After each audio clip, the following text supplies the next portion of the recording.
instead of doing this and all this, I just decided to play the violin. Watch that little pump by Ripken. See that? Oh, you need a trigger to start your swing. That's the beauty of baseball. I mean, we can laugh about it and joke about it, and some people can actually put me on all those different TV shows and kind of examine the ridiculous kind of stances that I have. But it's all about success and results, and it's all about getting comfortable and being yourself, and that's who I am. That's what we have to dive into right now. Cal Ripken's here, and I think for me, that's the biggest question I wanted to ask. Did you pick a stance driving to the yard that day? I'm going to play the violin.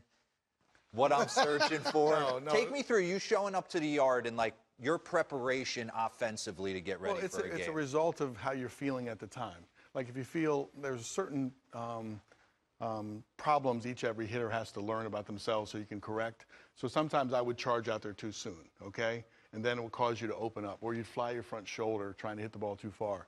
So the counter to that sometimes would be, let's close my shoulder in. Let me keep that in. Or if I was jumpy, let's spread out so I'm not jumpy anymore. So you'd go into batting practice and you would try it. And then I hit by feel, not necessarily by look. I couldn't look at myself in the video and say, okay, let me duplicate what do I do. Yeah. I wanted to feel the sense of the swing. And once you started to feel like it was working, for whatever reason in BP, then you went with that. So the violin was the only exception, is that I was so upset that I couldn't wait on a breaking ball. I just couldn't wait on a breaking ball. I said, I'm going to wait on this breaking ball. I got close to the plate, got all down in my stance. I was going to get really low. And then I had to bat, and I had to wait for the pitcher to get ready. And so I started doing like this. and it worked. I got hot in the playoffs that year. And it does look ridiculous when you see it on TV, but I could look past that because you needed to have that sensation of being grounded and waiting. And sometimes I had to spread out. Sometimes I had to really get myself to wait longer. So what was your work underneath? Getting ready, were you a tee guy? Were you a flip guy? The tee guy was really important because that allows you to work on your own tempo and your own timing, because nobody's messing with your timing throwing in. I could get frustrated really easy with the accuracy of soft toss or the batting practice on the field towards the end if you had a pitcher that kept boring balls in on you and you wanted to work a ball away. There's all kinds of drills. I was a tee guy just because I liked the solitude and I liked working on the rhythm of taking it back and getting strong and then coming forward. But there were a lot of, towards the end of my career, I did this slow soft toss from the front from about 50 feet. Terry Crowley would sit back there and throw a ball, and I would try to wait before I moved until the ball came in. It was a little bit like slow pitch softball. Yeah. So there are all kinds of creative things that you can do. But I think the important thing is to learn yourself as a hitter and be your hitting coach and not just rely on somebody else to tell you what to do. With all the stuff that, Cal, you talked about the stances and the feel and all that in the game, what about approach, though? Because I look at, I remember talking to George Brett one time, and he said, I always hunted the fastball. Mm-hmm. I never got off the fastball. You being one of the greatest hitters to ever play the game, did you change your approach at times as far as guessing, or were you always hunting the fastball? What was your approach to the play? I didn't hit off the fastball. I wanted to plan. What is this guy going to do to me? What do I want to hit off that guy? Scott Erickson had a sinker that bore in on me. I don't want that. And I don't want that. I was thinking, I don't want to hit that. But I knew I was going to get a few breaking balls, so I was trying to be disciplined enough to say, okay, let me hunt for a slider until I get 2 strikes. So to me, it was all about a plan. What do I want to do? I'd rather be totally wrong with my plan and then come back to the dugout than be halfway or say, let me look for a fastball and a breaking ball at the same time. I really believed if you're going to drive a pitch, you got to be anticipating what that pitch is. Now, if you're really hot and you're in a zone and you're waiting, there's been things happen to you that you were looking for a certain pitch and you recognize it so early that the ball's coming in that you can change within the at-bat. But generally, I was hunting what I wanted to hit on that pitch. You could call it an educated guess. That's Chipper Jones style. I'm sorry. You're looking that's for how a pitch. I hit. That's not easy to do.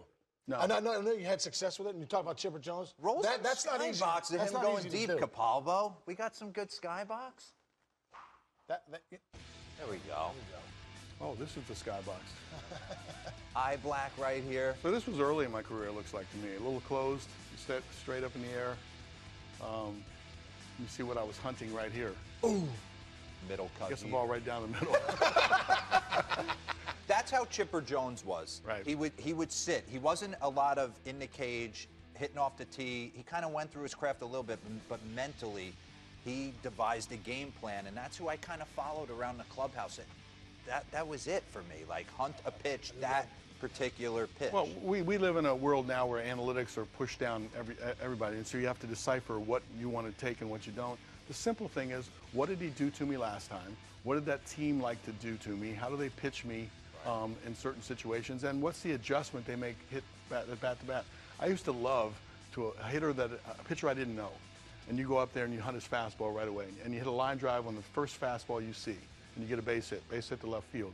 I would not look for a fastball the rest of the game. I would look for his other pitches. To me, I said, okay, I took it away from him. Let me look for a different pitch, and then I'd look for which off-speed pitch he got over the plate more, and I'd hunt for that in the next 2 or 3 at-bats. Wow, that's impressive. Let's keep running. That next AB right here. This is pretty straight up, too. Man, you liked being closed. Yeah, you like to close. I like that. Were you thinking about anything on that front shoulder you were staying in there? You were pulling the ball easier than going the other way. It's not, staying on the ball, staying closed, I had a sensation that I was diving to the plate. So when I first came up, they wanted to move me closer to the plate to make the outside corner more of a power pitch. But I wanted to not swing at the inside pitch. I wanted the ball out of the plate away from me, and I had the ability to hook a ball. And it was more of it felt like a sensation of a down swing that you kept the bat in your strike zone a long time. And it was just a matter of keeping your front shoulder in. To me, front shoulder in was quick. Front shoulder out was slow and long, yeah. Wow. All right, dive in here. You're laying it on the shoulder, then we're going to go. So I also had a habit of wrapping the bat. So this was a way, this was probably 91. Oof. 91, I started. Now this was an attempt to keep the bat in the firing position and not get it wrapped around so it was so long to come to home plate. And I got comfortable. That's another technique where you lay the bat back. I know Chuck Knobloch, I think, adopted that. Mickey Tettleton. But you lay it back so you wouldn't, it was a reminder not to wrap the bat. Because wrapping the bat makes the bat come really long and slow, whereas this one gets me into a position here. And there's the violin. So many guys are scared. I think I stood in the same spot in the batter's box. I used the same bat. I had the same stance my entire career for fear of like coming outside my comfort zone. You were constantly changing. Well, I love what you were saying though. It's about a feel. Yeah. Like it just that feel. That does look ridiculous. It worked. And here's one at the end of my career, when you feel like your skills are gone and you feel you have to cheat. I wanted to do something. Carl Yastrzemski did this towards the end of his career. He actually put his weight on his front foot, so his first movement would be back. And so I picked up on that. My hands, I started my hands here. You can't hit from here, so you can't swing from here. So in order to hit, you have to take it back to your firing position, which is what I was trying to accomplish. And it worked pretty good for the last half of that year.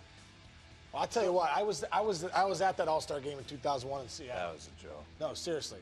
That was one of the coolest moments in my career of you going deep. You going deep, yeah.